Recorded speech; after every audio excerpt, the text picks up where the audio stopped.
Good evening, good evening. I'm too late. I'm too used to the UCL shows with Ryan. Good afternoon, everybody, and welcome to the RotoWire Soccer DFS show. My name is Jack Burkart. You can find me on Twitter at Jack Burkart.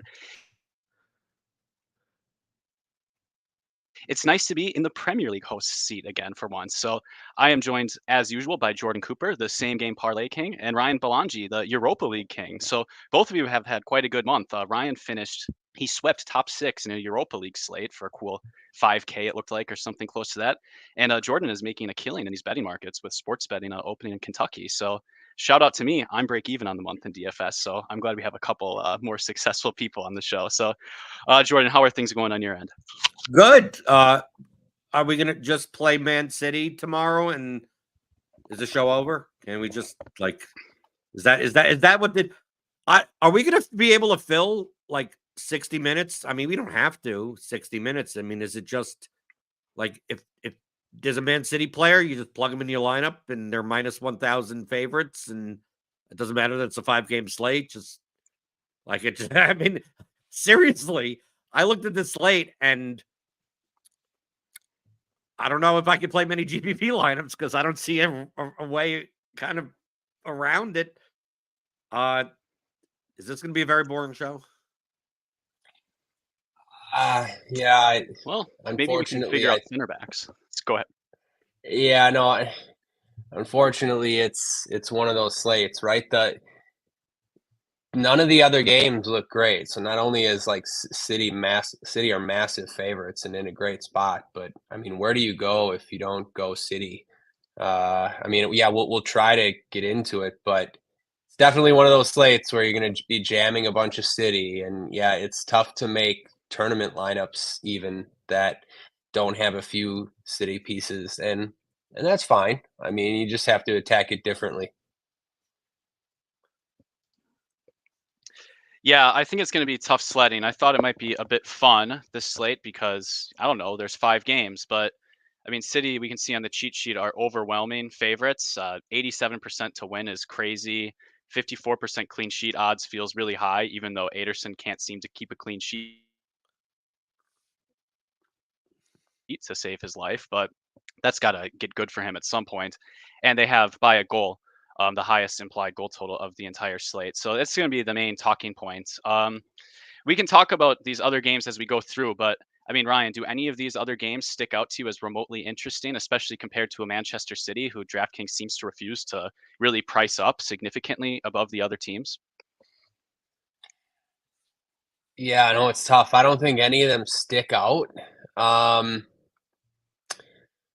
Especially based on what I'm about to say. But I mean, Sheffield United are going to win a game this season, right? I mean, they're winless right now. They got a spot here at home against Wolves, who are without their best player, Pedro Neto. I mean, right off the bat, I'm touting Sheffield United as maybe a spot to get different on this. It doesn't feel great. I don't know. You look around it. No, nothing else really stands out to me. I'm going to jam City and try to find a low-owned goal scorer or two.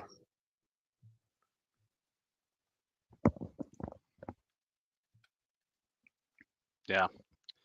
Well, maybe we'll go ahead and we'll go and try to just get into things. No, it's fine. I think I might have a laggy connection, so I might have to do a refresh. So I'm going to do that refresh, and then perhaps Jordan Cooper can talk about the forward position. And my main question about the forward position is, are we just going to click Haaland, Alvarez, and Foden and then worry about the rest of our lineups? Or is there anything remotely promising in the other spots? Well, I don't know what I've been building lineups for. We're talking about cash games primarily. Okay. Obviously GPPs, you could get weirder. Haaland has minus 330 goal scoring odds. He has like almost a coin flip to score 2 goals. He typically plays 90. He's 10-5 when he probably should be 12-5. Then you have Alvarez at 9,000, who has been taking most of their set pieces. Foden will take some. To me, the question isn't which 2 to play. To me, the question is, do you just play all 3? And in my dummy lineup, by default, let's plug it together. I mean, it took to build my lineup in cash. This is what I would go with. Just looking at the first thing, it took me, I think, under 20 seconds, and I plugged Haaland, Foden, and Alvarez in, and everyone else that kind of fit in that spot. And I looked at that lineup and said, well, if I don't play, let's say I don't play Foden, how would my lineup look any different? And I go, well, there's really not a defender worth paying up for. Goalkeepers, I don't give a crap, right? It could be over a high price, low price. I don't think there's a high price midfielder that you need to have. And I'm just stuck there going, well, who else am I playing? I mean, like, it just comes down to that even if I just plugged in 2, like, I would be using Haaland if I didn't use the other 2. Like, it just ends up with me having 3 City pieces anyway. Out of the 3, truthfully, I think Foden is the one I like the least, because Haaland's upside is just ridiculous, and Alvarez has been a more on set pieces than Foden has. And of course, Alvarez's upside is probably higher than Foden's anyway. I think all 3 guys end up playing most of the minutes if this game is anywhere close to at hand. And if it's not, if they're up 4-0, it's probably because these are the guys that have the points regardless. Doku obviously is the Dokus and the Grealishes, that they're more likely to be subbed. They're cheaper, but I don't think you even need the salary. It's not like, oh, I'm going to go down from Haaland and play Alvarez, Foden, Grealish, and then pay 4,800 for a defender that isn't worth 4,800, or pay up for goalkeeper that probably isn't worth it, or pay up for some 7K or 8K midfielder that isn't City that isn't worth it. Are you like me, where I'm not going to overthink this? It feels like you just play all 3 of them and you figure out the rest of your lineup. And I think you can figure out the rest of your lineup pretty well. Yeah, I think so too. I think you broke it down well. Foden would be the guy I would be willing to leave out. But yeah, what do you do if you leave Foden out? I don't know. I'd be okay playing Doku if he started for $1,000 cheaper. Maybe you use that money for Ederson. I think that would be okay. Maybe you can afford Ederson even if you play all 3. Yeah, it's not very fun to talk about. There's not a lot of alternatives. So yeah, it didn't take me very long either. I just put in the 3 City forwards and went from there. Because the alternatives are, like, instead of playing one of those guys, you'd be playing Dwight McNeil at 8,500. Or you'd be playing James Ward-Prowse in a midfield spot at 8,300. Or Pascal Gross at 8,200. And, like, McNeil is an underdog against Brighton. Ward-Prowse is, he'll have a monopoly of West Ham set. Well, now Bowen takes some of them now also. But Ward-Prowse has been playing in a much deeper position for West Ham now, with like Kudus coming into the squad or anything. And then you have Gross there, and he's okay. He's involved, but they're on the road to Everton, which is a fine matchup. But you look at this and you go, yeah, can I see myself getting 10 points from McNeil, Ward-Prowse, or Gross? Sure, I guess so. But I don't see myself getting 32 points from these guys. And they're not much different than Foden or Alvarez. So, like, why am I playing those guys? Like those would be the guys. Those would be like the cash game guys that you're like, I feel comfortable getting 10. And then you play them and it becomes like a Champions League slate. Man City put up 5 goals and you're screwed. So why not just play the Man City guys? Because I don't see that Man City will have enough possession in this game that even if you told me, Ryan, let me ponder this question to you. If I told you that Man City would not have that many set piece opportunities, they decent amount of corners, but not like absurd amounts, but they had 80% possession or 75% possession. Don't you think these guys get there just on shots and shots assisted? Like if you told me like, oh, well, I don't care about the set piece situation at Man City, that like this is going to be a barrage, that even if James Ward-Prowse takes 12 corners or Pascal Gross takes 15 set pieces, these guys could easily outscore them anyway. Yeah, I know. I'm with you. It's hard for me to really add anything to that.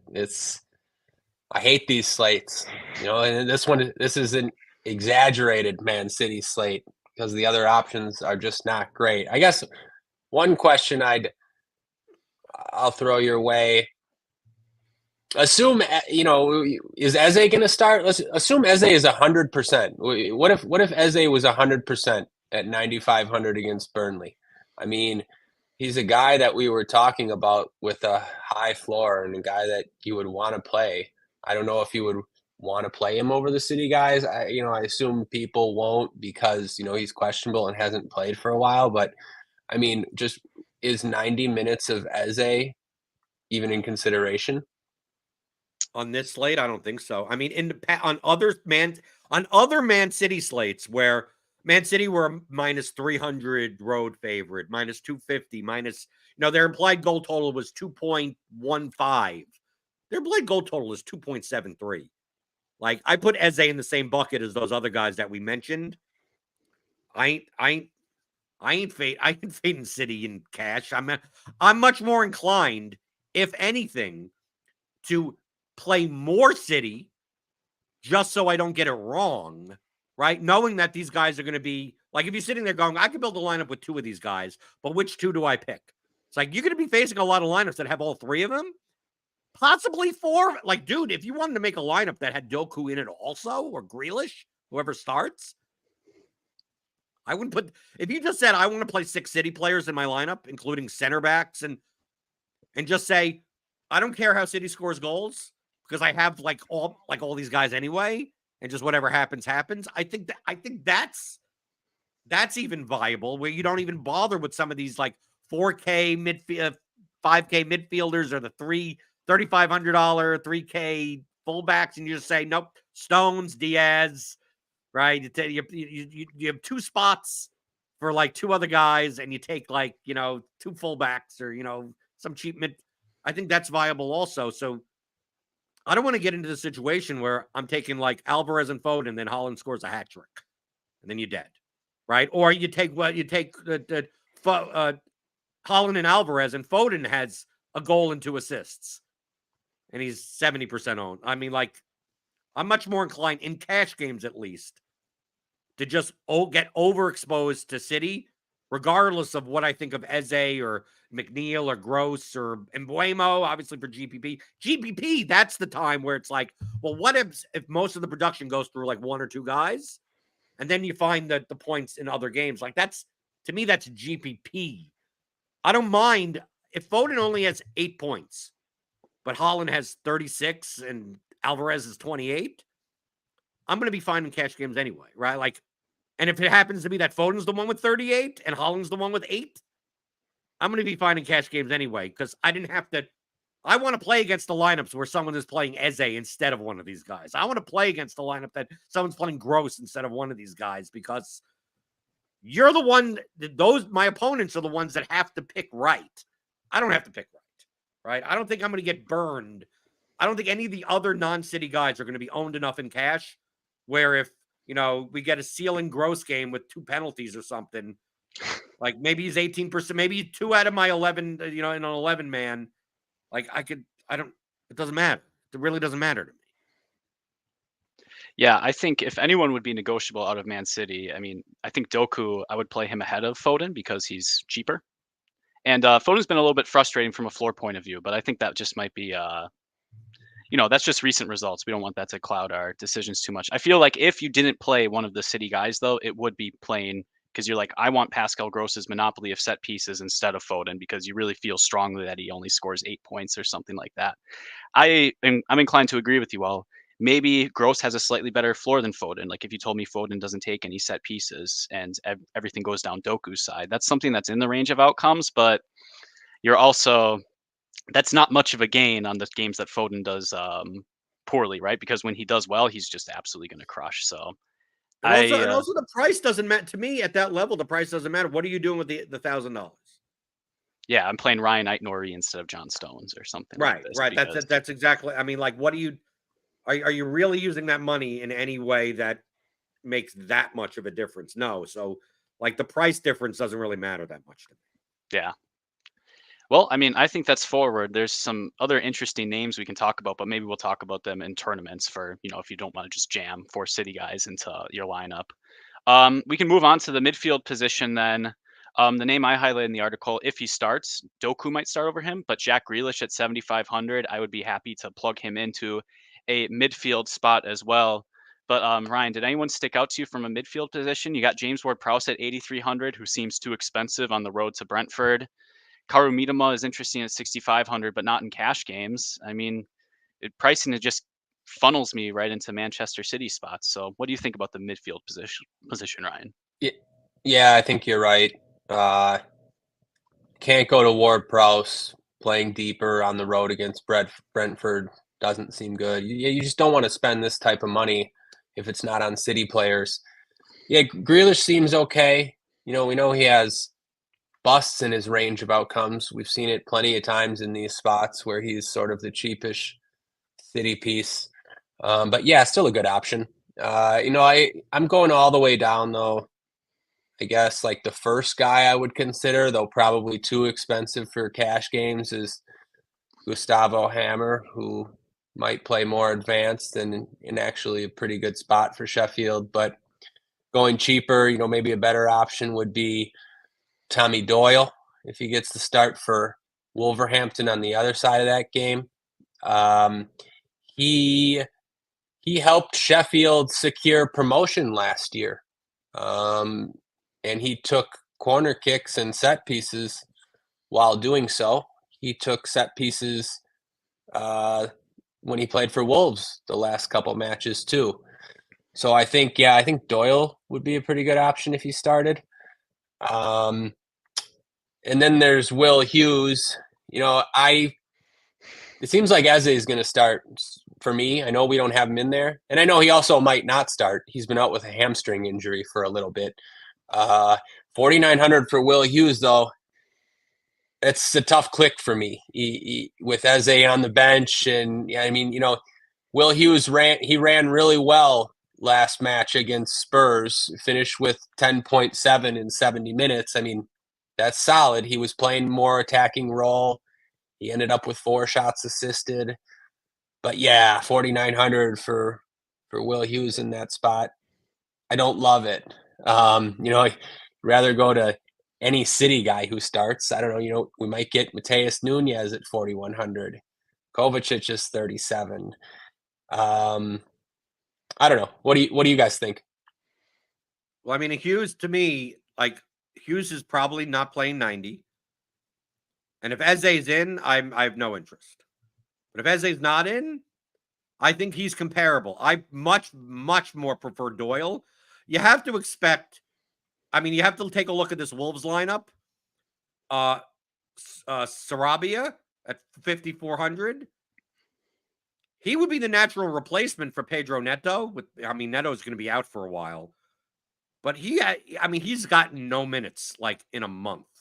So that, to me, that sounds as if, manager doesn't like him. This is no, not meaningful minutes. Not any minutes at all. So my attitude is that, this lineup that we have projected, they're much more likely to go to kind of a 3-4-3, their kind of old school formation with Aït-Nouri and Semedo as wingbacks, Lamina as the defensive midfielder, Doyle is kind of like the box-to-box, and then have the front line be the Hwang and Kalajnik and Cunha. I like that setup for Doyle, and I like that setup for the wingbacks. They're favored in this spot against Sheffield. I have no problem clicking on Thomas Doyle. I look at this lineup and I go, who else sticks set pieces? Who else is going to?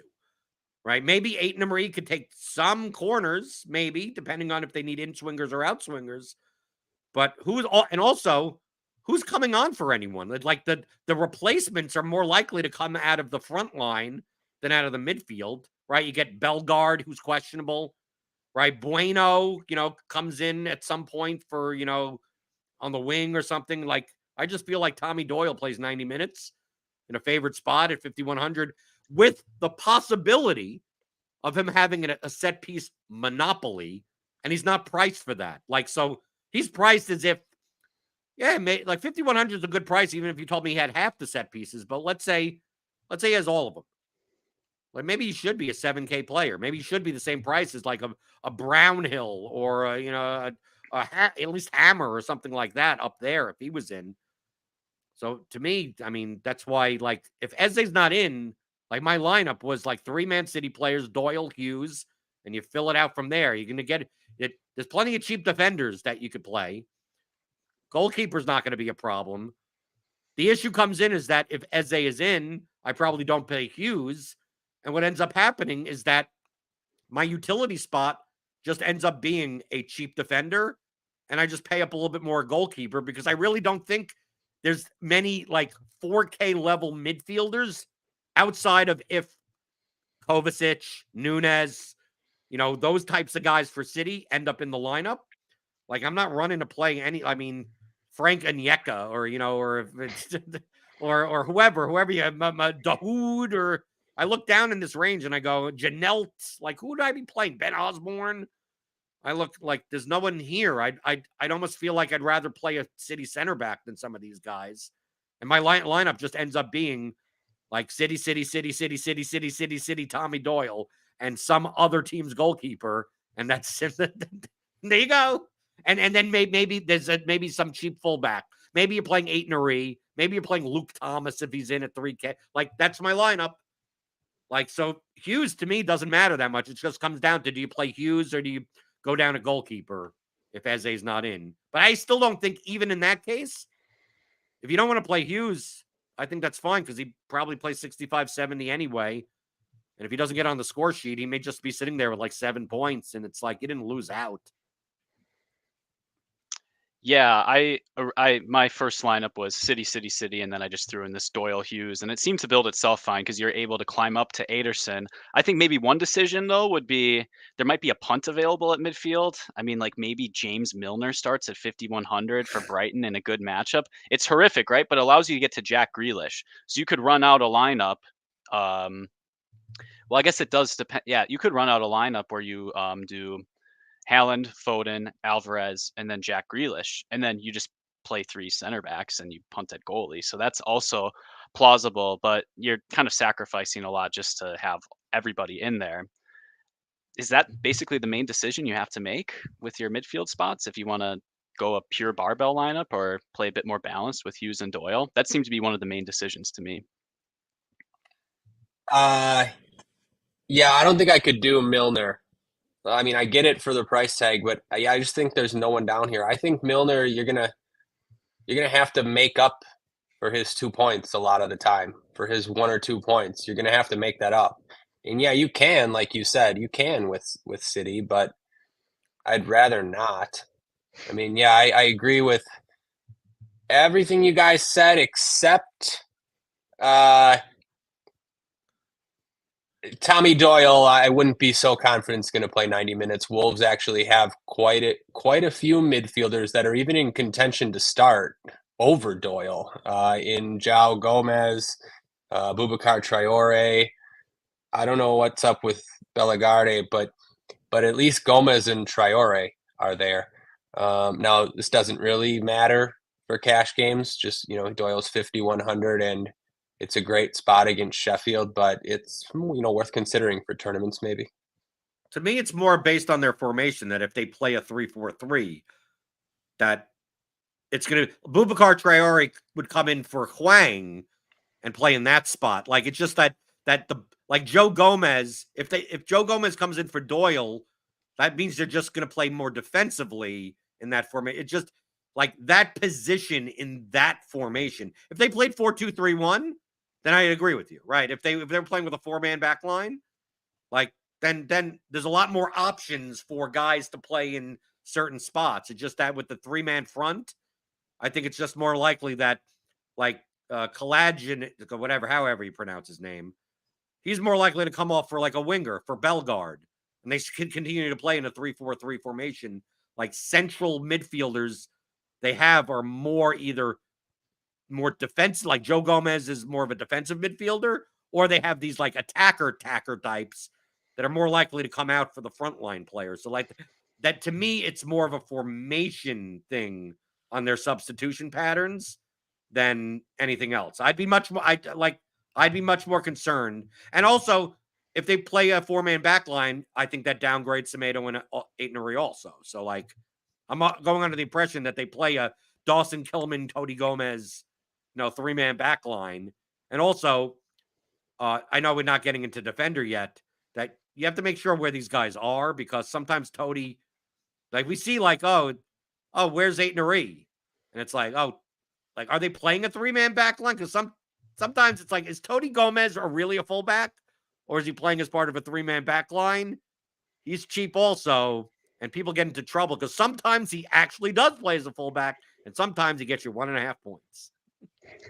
Didn't he have a goal at Stone Min last year? Toti's a legend in my mind. Yeah. No, I'm with you. The one thing I'd say is Boubacar Traore is a defensive midfielder, so I wouldn't see him coming in for one of the. Sasa Kalajic is a tall number 9. Like, if someone's going to come in for him, I think it'd be Fabio Silva, or maybe Bellegarde, and they push Cunha to the number 9. But yeah, I mean, it's not something to be arguing. Doyle's got a path for 90 minutes too. Yeah. I don't know. I'm not entirely happy about having Will Hughes in my first lineup just because he's Will Hughes, and I feel like every time I play him, he gets a yellow card. But it kind of just works out best. And I don't know. Everything will be solved as long as if Man City plays Nunez or Kovacic. Oh, yeah, then you don't have to. Like then we just this whole conversation is kind of moot because you're just going to play one of those guys. Yeah, exactly. I think the point being, I even highlight Will Hughes in my article. If you can find a way not to play Will Hughes, that's like, not playing Mario Lemina, like someone actually good. I very much endorse this approach in the hour before lock.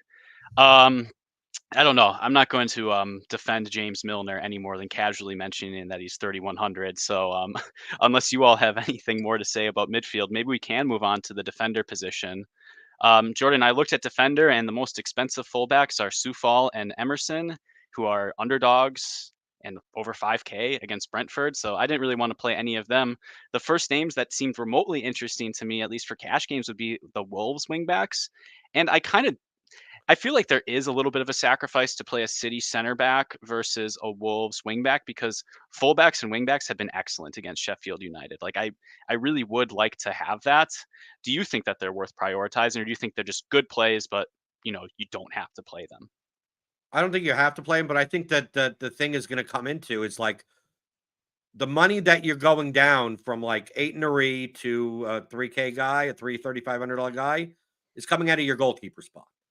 So it really just comes down to like you're not putting that anywhere else. Like, where else are you putting that money? If you're going Haaland, Alvarez, Foden, Doyle, and you only got cheap spots anyway, it comes down, do you play Pickford or do you play Ederson, or like that? Like, you're going up like 1,000 in goalkeeper, and goalkeeper is so high variant that if you decided to like, oh, I want a better goalkeeper, like, these are the coin flips that decide like whether or not you cash and double up some of the times, but they're coin flips essentially. So in my inclination is to prioritize, if given the choice, a better defender than prioritize goalkeeper.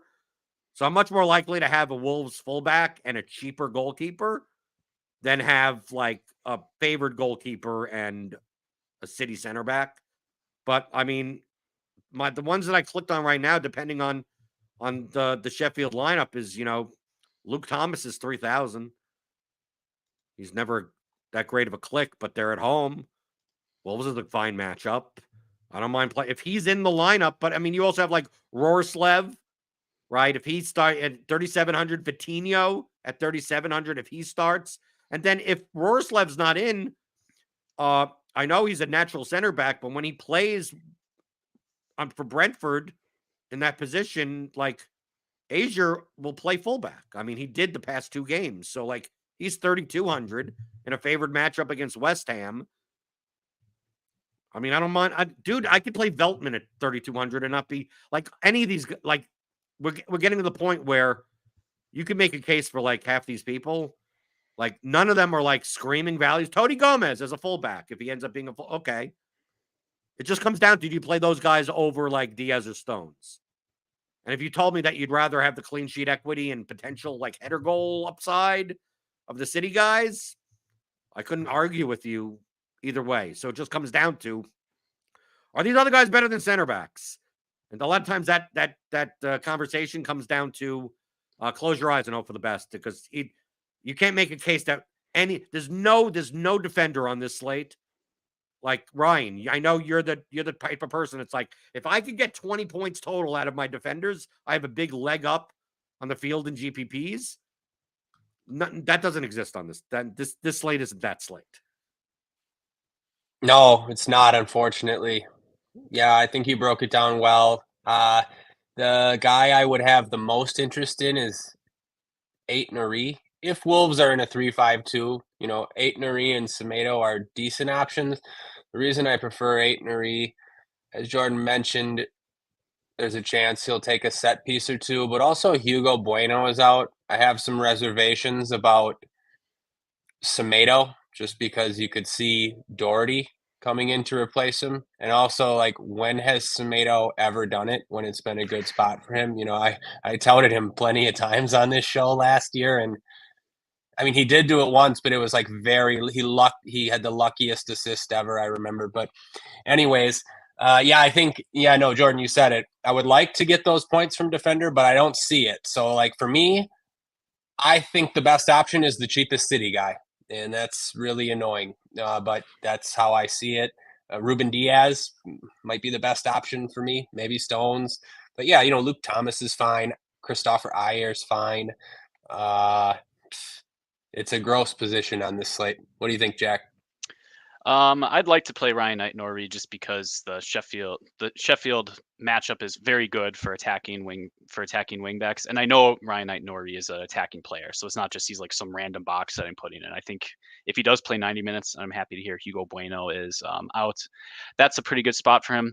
John Stones, I think, is a little bit better if he plays as a defensive midfielder. I think City are going to return to this 3-2-4-1 type of formation. I know he had like 3 chances created against Manchester United. He can kind of luck box his way into some like random good floor games in that sort of spot at 3,700. So I guess I technically like him more than Diaz, but this is like a close your eyes and flip a coin decisions. Just as I'll bump Stones ahead of Diaz if he's going to be next to Rodri there, for sure. You'd expect him to get a shot assisted or two, maybe. Yeah, Opta said that they played a 4-2-3-1 in the recent game, but if you click on heat maps, John Stones looked to be in his sort of, he's back to where they were playing most of last season, and I think that was reasonably successful. I do agree, though. I think, decision is, do I play Aït-Nouri or do I play Ederson? And we're kind of talking about goalkeeper at the same time. I mean, I post my cash lineups. I've been scraping gum off the bottom of bleachers at goalkeeper for several weeks now, and I'm not about to stop. I don't think I'm about to stop that this weekend. I just don't feel comfortable having, John Stones, Ruben Diaz, and Luke Thomas just so I can get Ederson when I could just have Ryan Aït-Nouri and then random goalkeeper who might score -2 points or might score 18. It just totally depends. So I'm in support of getting at least one of the Wolves guys. That's not Semedo, as he is a yellow card machine.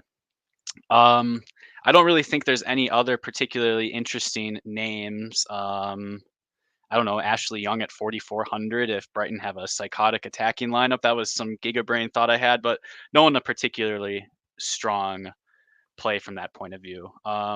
So I guess you kind of just correlating cheap defenders with goalkeepers in GPPs. And I think Adam told me that his center back choice was Ben Mee, should he return to the lineup at 2,600 for Brentford. Throw a contrarian, what's his face, Brian Mbeumo in there. Yeah, well, this is the type of slate where center backs, I think, are more okay for tournaments for sure. Yeah, especially if you can pay up for more expensive pieces. I don't really have anything more to say about defender other than that. We've already been discussing goalkeeper. Jordan, you don't think it's worth prioritizing Ederson? Do you have any more to elaborate on that? Or can we just say, pick whatever goalkeeper you want and please don't yell at me afterwards? Right. But I mean, truthfully, based on the odds, Ederson is underpriced at 5,900. Yeah. So like, if you wanted to play him, my attitude would be is that you built your lineup and you have 5,500 left for Sa, build a different lineup so you get an extra 400. Because like, why you like, or go down and spend 1,000 on somewhere, like go up from whatever defender you have to 8 in a re or whatever. Like, to me, it's like you play Ederson or you're going down. And you know how much I prefer the home underdogs. So like, to me, Trafford and Pickford and even Fodderingham at 4,000, like those would be more of the likely options that I'd be playing in cash. Yeah, you can't play at 5,500 on this slate. It's like 400 differences. Egregious. No chance. Yeah, no chance. I agree with Jordan. I don't know. I found myself wanting / trying to spend up on these type of slates recently. So I might try to get to Ederson. I'm not going to force in some questionable value. You're not going to play James Milner just to get Ederson? Well, no, I wouldn't do that. But I mean, like, I'd rather play Ederson than like prioritize Will Hughes probably. Or like, I don't know. I don't know. I can see the argument. Yeah, I don't know. I would play Ederson or Fodderingham, I guess is my answer. Depends what it gets me. That's the decision I was looking at. And I have to defend this James Milner side comments I made earlier. That was only so that you could play, if Doku plays, you have to play him in utility spots. And then I would play Foden. And I just ended up needing James Milner in the particular lineup I built. But, please do not prioritize him. Or you can just do the more balanced approach with Hughes and Doyle. Yeah, the thing about Milner is just obviously the minutes. And like, he's going to start at fullback. And I see that Lamptey's back in the squad, who's been playing both right back and left back. I mean, you just can't expect Milner to play more than 60 minutes, right? I mean, I know it's fine. Like, I just don't want to be stuck with 2 points there. I think ultimately me neither, but it's just, I think you're going to see it a couple times in cash games. I mean, I think that is basically a good summary for cash game strategy. Maybe we can spend some time talking about GPPs. And I guess the main thing is this is a GPP slate where we can't really play particularly contrarian and feel good about the projection of our lineups. It's because you have to fade, like, I guess I don't want to play 4 Manchester City forwards because you just have so few combinations. I feel like you're drawing dead with your equity in that case. So I think you're going to see a lot of like 3 forward lineups, a lot of 2 forward lineups. But what type of players are we going to want to throw in there? I mean, Brian Mbuemo's 10K, which feels too expensive for the spot against Brentford. And I do think players on Brighton and Wolves are going to be popular. So Kalajic, who I butchered his name, he's only 5K. I think he's a pretty good GPP option. Brighton forwards, João Pedro 6,900. That seems like a reasonable GPP option. I think he should be on penalties while on the pitch, but he's a liability to be subbed after 75 minutes. Simon Adingra. I just feel like people are going to pair Manchester City players with Wolves and Brighton. That's going to be the natural inclination. Those two seem like the best spots. So I'm wondering, if I'm going to play some City chalk, if I want to get a little bit more off the board, play someone like Jared Bowen at 8,400. How many people are going to want to play West Ham pieces on the road? I mean, it's gross, but you have to build lineups that have a chance to win on this slate. And I think you might need to luck box a low-owned outlier performance. So I don't know. What do you think about Jared Bowen? Do you have a different contrarian play that you like? Jordan, you're shaking your head. Thumbs down, whether that's Jared Bowen or my approach. What do you think? Both. This is the type of slate where your goal is not to beat the City players. Okay? Your goal when you're going, okay, instead of playing Holland, I'm going to play Mbuemo at 10,000 and then try to beat Holland. That's not the right approach. The right approach is let me find the right City piece and then let me find someone that equals a City player, but for less salary. So like I take a look at, for instance, Brentford, who have a good goal total. I don't like Mbuemo. I like Yohan Wissa at 7,600 or Maupay at 6,500. Someone that has a shot at 2 goals, right? You're looking for brace upside or at least goal plus assist upside. So you don't want to be playing, 60-minute guy that plays defensive midfield with plus 800 goal scoring odds. Like, no, you're looking for someone that if Alvarez puts up 24 points, someone that's cheaper than him, not the same price, but cheaper than him, that has a shot at least. So I look at Brentford with Vissa and Maupay. I look at Brighton with Pedro and Adingra and Gross even. Like those are the types of guys. Like yeah, sure. You could say that Bowen is like that, but now we take a look here at West Ham. I mean, they're on the road. He's 8,400. Like, I'm much more likely to play Antonio at 4,600. Like, I don't need 2 goals out of that. Like, dude, he's a defensive midfielder price. So, like, give me 1 goal. He's in my lineup instead of Tommy Doyle, right? So think in those terms. My lineups are not going to be like no Man City. It's just that how do I make it so that I could play a lineup with Haaland and Alvarez, like consider 2 big Man City pieces, and instead of you're going balanced, but you're playing all guys. You're still playing probably 2 cheap defenders because no one's worth paying for. But instead of playing Will Hughes, you're playing a guy that could actually do something, right? Instead of playing Tommy Doyle, you're playing a guy. You're trying to play these 5K, 6K, 7K maybe at the top range that could show up with 2 goals. So, like, that's kind of what I'm looking for. So I don't poo-poo the Brighton guys. I don't poo-poo. Like, I think the game environment outside of City is the Brighton-Everton game. And I don't mind playing someone like Calvert-Lewin at 6,800. But I don't want to play Dwight McNeil, right? Dwight McNeil's at the same price as Foden and Alvarez, and I'm not looking to beat those guys. I'm looking to have a City piece and then get the Calvert-Lewin brace. And then also get the Mitoma goal and assist in that game also. Like, that, to me, that's the approach when Man City just projects so much higher than everyone else, that the high variance approach would be just fade City completely and just hope some other game goes over. I just think the likelihood of that happening on this slate in comparison to other slates where I've said, hey, I'm just going to fade all the City players and just hope it's a 1-0 game. Those slates didn't have Man City as a minus 1,000 home favorite against Bournemouth and have 4 other games that are horrible. What do you think, Ryan? Yeah, I'm mostly on the same page with that. A couple things.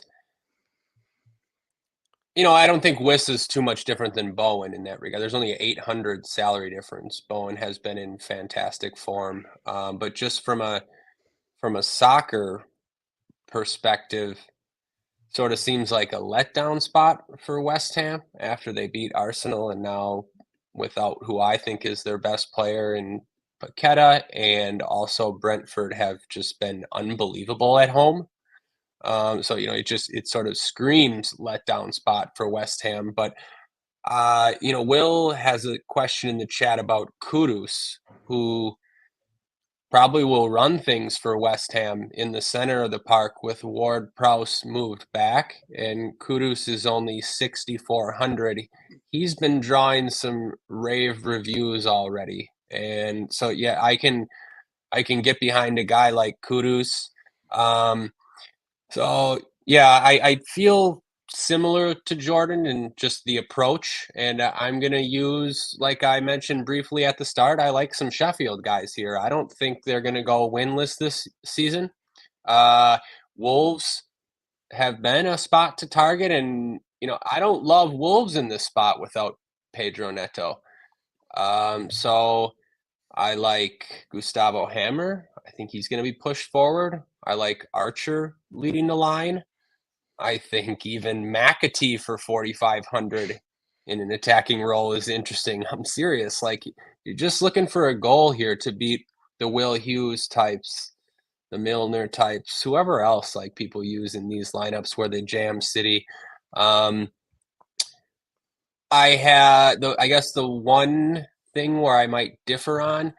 So I agree with Jordan. You're not trying to like outscore Haaland or Alvarez. Like, you're thinking of playing Haaland and Alvarez and then maybe one of these other guys. But I think Eze is a guy who could outscore Alvarez or Foden, and I bring him up because I think most people are assuming he's not going to start, and maybe he won't start, but I just think he's an afterthought. And even if he ends up starting, people are going to sort of already be set on what they're doing / not want to pay 9,500.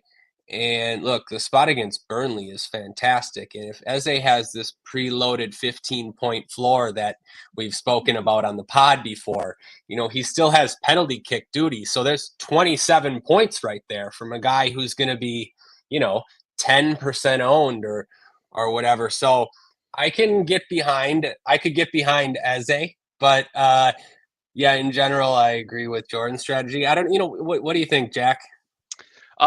You've talked me off of this Bowen ledge a bit more, especially you talking about the Brentford form. And you are right. You don't want to spend up to be contrarian necessarily on one of these slates. You all have pointed out that there's a lot of decent mid-priced options who have quite the ceiling. Like instead of Bowen, you could play Saeed Benrahma if he starts, for example, who's already 1,000 cheaper and more in the Wissa line. But Wissa's in a favored spot, whereas West Ham are not. So that seems to be much better. I might play Matthias Cunha just to try to get unstuck from him, but that's a personal problem, not necessarily a quest for you all to take upon yourselves.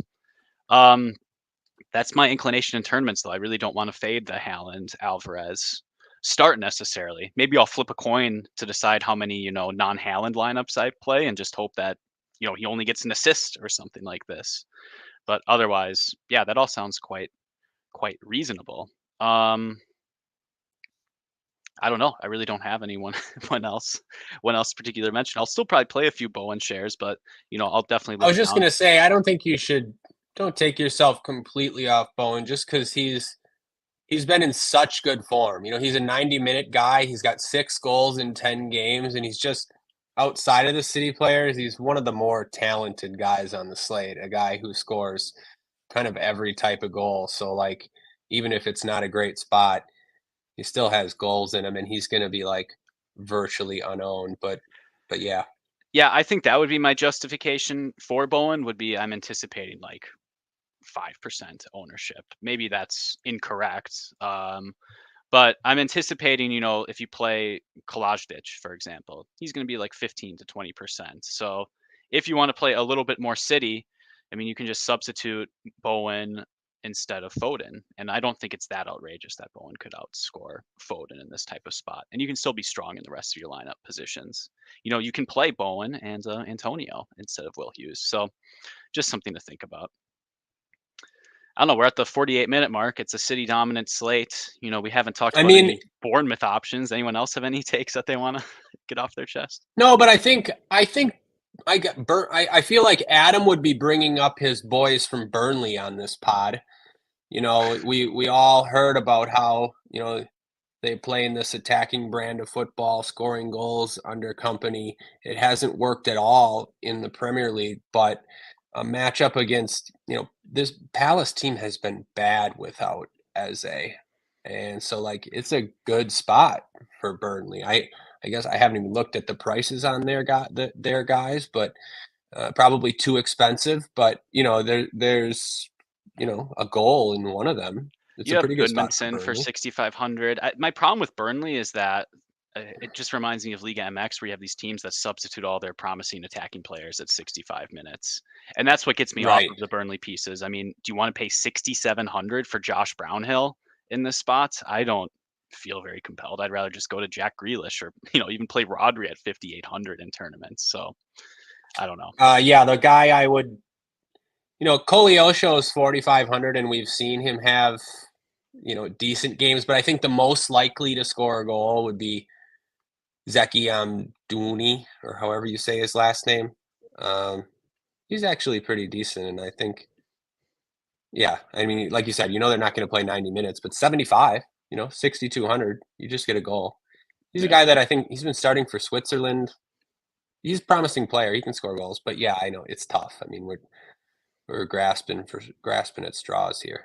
Yeah, you're kind of just looking to draw the right straw when we're pulling lots in this bingo game.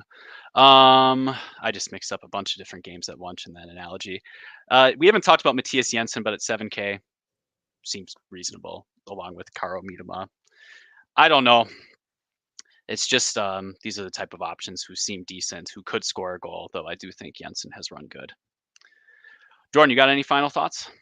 I got one tip for people that if you're in legal sports betting states, let us have it. Anytime goal scoring markets are one way, and they're typically bad.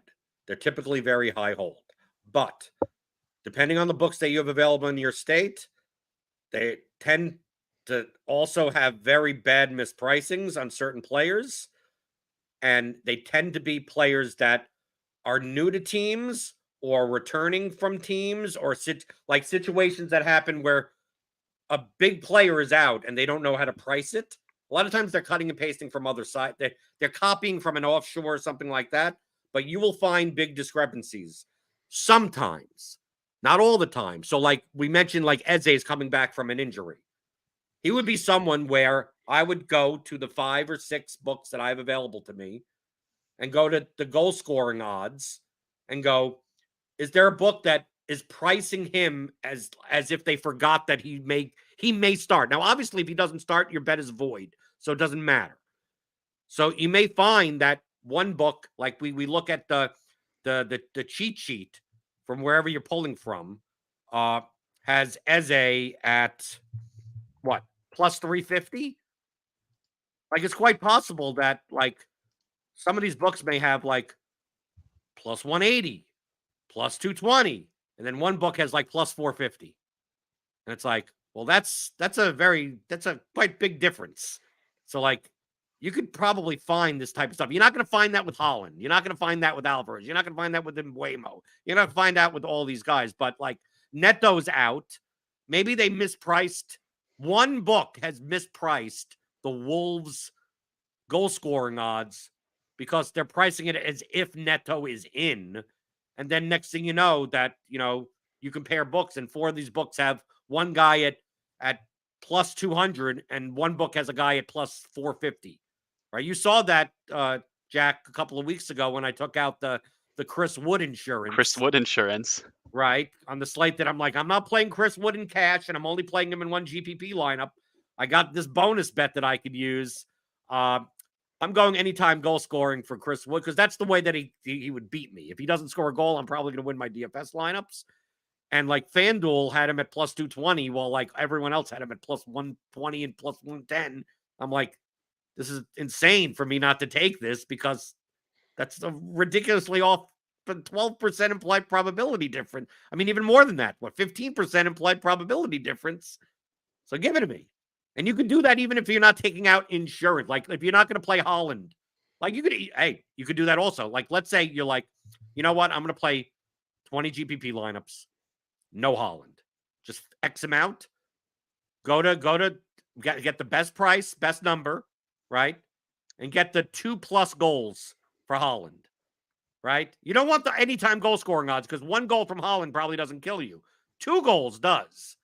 And you go, and what is the 2 goal? And then you put down whatever that's probably plus. You may be able to find that at plus 150 even. Plus 165 last night on FanDuel Sportsbook. I had that one written down for prep. DraftKings only plus 135. I find that you get better goal scoring, anytime goal scoring markets in general on FanDuel than DraftKings, but I think, it could be different. Like FanDuel but it's really book to book. Like Caesars tends to have worse across the board for anytime goal scorer, anytime touchdown, but they will misprice certain that like the other in one of the football games, it was the Lions game. So this is what I mean. The Lions game, I got on Caesars Khalif Raymond at plus, I think it was plus 2,200. When on like FanDuel, he was like plus 700. And on like DraftKings, he was plus 850. And like all of them, it's like, oh, this one guy. Yeah, I know he's like their 3rd, 4th receiver, whatever. But it's like that gap is way too wide that I'm like, okay, let me put $25 down on this because like that's just way too like just a simple arbitrage of price. You could do that in the goal scorer markets for soccer, But find those big gaps. If one place is like plus 120 and the other place is plus 135, like that, I mean, yeah, it's the best price. But once you add the hold onto the market, like you're not. It's not great. You really want to find stuff where I got Mason Mount for Man United on one of those slates. The slate that he almost scored, that he nearly scored on DraftKings. Mason Mount's anytime goal scoring odds was plus 350.